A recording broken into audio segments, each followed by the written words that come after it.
कहानी का नाम है नाबालिग सुरभि। लंदन के वेम्बली में ज्यादातर गुजराती रहते हैं। नैरोबी से आकर बसे गंगाधर चिमनलाल आमिर भी अपनी पत्नी सुमिता के साथ वेम्बली में ही रहते थे। वह लंदन में भूमिगत ट्रेन के ड्राइवर थे। नौकरी से सेवानिवृत्त होने के बाद पत्नी के साथ आराम से रह रहे थे। सेवानिवृत्त होने के बाद उन्हें सोशल स्कीम के तहत अच्छा पैसा मिल रहा था। इसके अलावा उनकी खुद की बचत भी थी। उन्हें किसी चीज की कमी नहीं थी। कमी बस यह थी कि वह निस्संतान थे।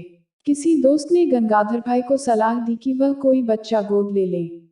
ब्रिटेन में बच्चा गोद लेना बहुत मुश्किल है, भारतीय परिवार के लिए तो और भी मुश्किल। इसलिए गंगाधर भाई ने अपने किसी भारतीय मित्र की सलाह पर कोलकाता की एक स्वयंसेवी संस्था से संपर्क किया। उस संस्था ने एक अनाथाश्रम से उनका संपर्क करा दिया। अनाथाश्रम ने गंगाधर भाई से कोलकाता आने को कहा। गंगाधर भाई पत्नी के साथ कोलकाता आ गए। कोलकाता के उस अनाथाश्रम में उन्हें सुरभि नाम की एक लड़की पसंद आ गई। वह 15 साल की थी। जन्म से बंगाली और मात्र बंगला तथा हिंदी बोलती थी।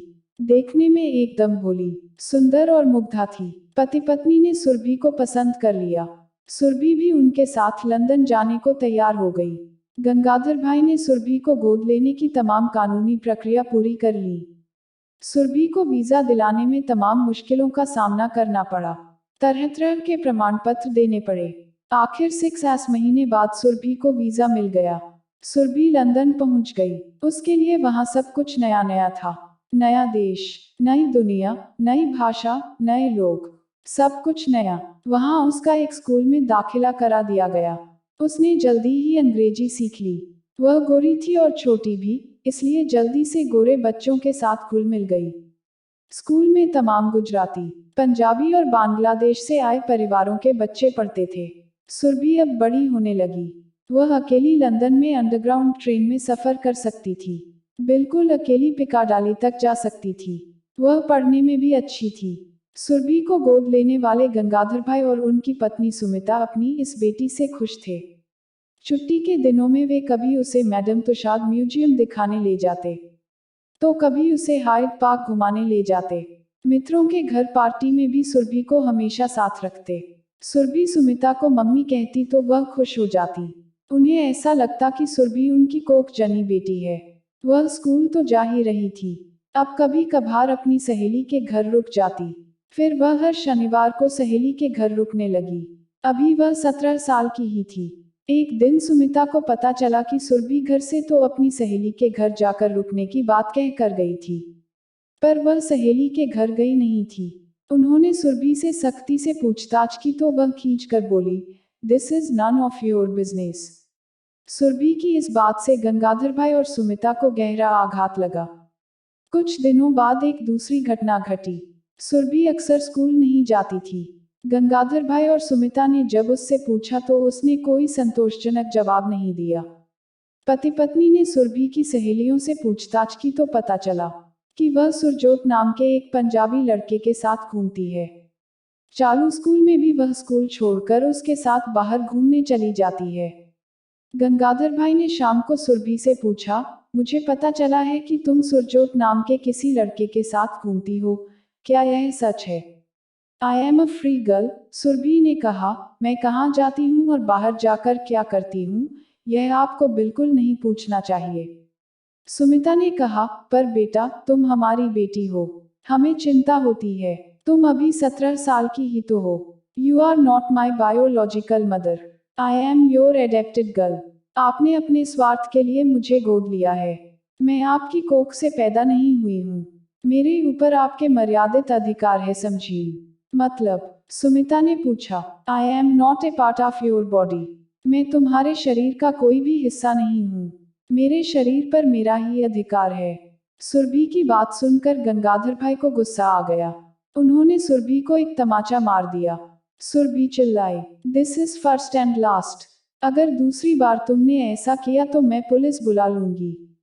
गंगाधर भाई ने कहा, मैं खुद ही पुलिस को बताऊंगा कि मेरे द्वारा गोद ली गई बेटी पढ़ने की उम्र में गलत काम करती है। तुम्हें सोशल काउंसलिंग में भेज दूंगा। उसके बाद भी नहीं सुधरी तो तुम्हें फिर इंडिया जाना होगा।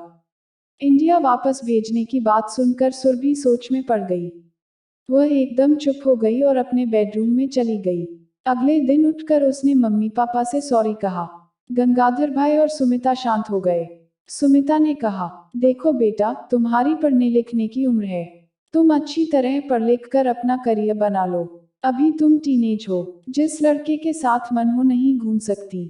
सुरभि ने सिर झुकाकर कहा, मम्मी, अब इस तरह की गलती दोबारा नहीं करूंगी। इसके बाद वह नियमित रूप से स्कूल जाने लगी। सुरभि स्कूल नहीं आती, यह शिकायतें आनी बंद हो गईं। गंगाधर भाई ने अपनी तरह से पता किया तो मालूम हुआ कि सुरभि नियमित स्कूल जाती है। धीरे धीरे इस बात को काफी समय बीत गया। एक दिन गंगाधर भाई और सुमिता के पड़ोसियों ने पुलिस से शिकायत की कि हमारे बगल वाले घर से बहुत तेज दुर्गंध आ रही है। तुरंत पुलिस आ गई। घर का दरवाजा बंद था, लेकिन अंदर से स्टॉपर नहीं लगा था। पुलिस ने धक्का मारा तो दरवाजा खुल गया। पुलिस ने अंदर जाकर देखा तो बेडरूम में गंगाधर भाई और उनकी पत्नी की लाशें पड़ी थीं। पूछताछ में पड़ोसियों ने बताया कि इनके साथ इनकी गोद ली गई बेटी भी रहती थी। उस समय वह घर में नहीं थी।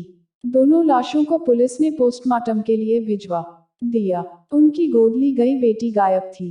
पता चला कई दिनों से वह स्कूल भी नहीं गई थी।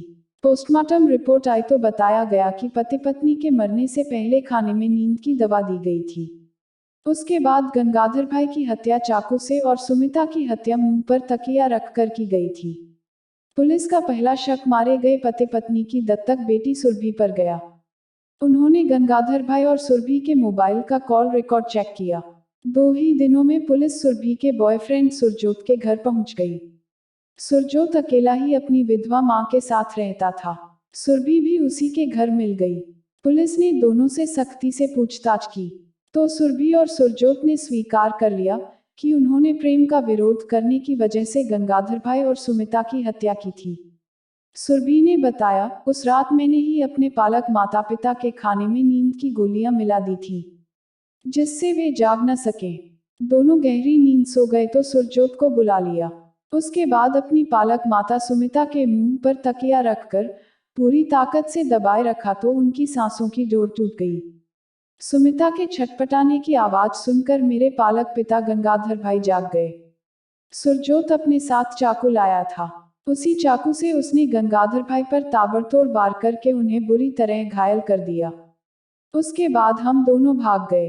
दोनों के बयान सुनकर पुलिस स्तब्ध रह गई।